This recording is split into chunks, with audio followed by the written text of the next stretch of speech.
সরিষাবাড়ি উপজেলা সাতপা ইউনিয়নের চুনিয়া পটল গ্রামে ছোট একটি পুকুরে মাছ চাষ করতেছিল একটি পরিবার। সেই পুকুরে বিষ প্রয়োগ করে মাছগুলো মেরে ফেলার অভিযোগ উঠেছে। এই মাছগুলো কে মারছে? বিষ কে দিছে?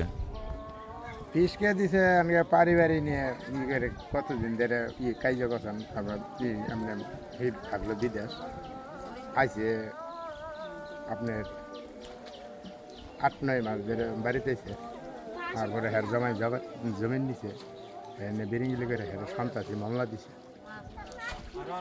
সকাল আইসি দিয়েছে অনেক মানুষ। এই পুকুরটা কার? পুকুরটা হলো খুশিতে। এই মাছগুলো মরা যে এই দেখছেন কখন কখন থেকে শুরু হয়েছে? সকালে।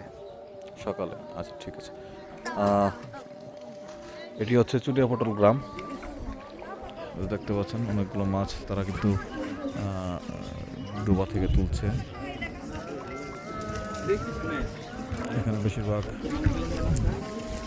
তেলাপিয়া, মিনার কাপ জাতীয় মাছগুলো দেখা যাচ্ছে।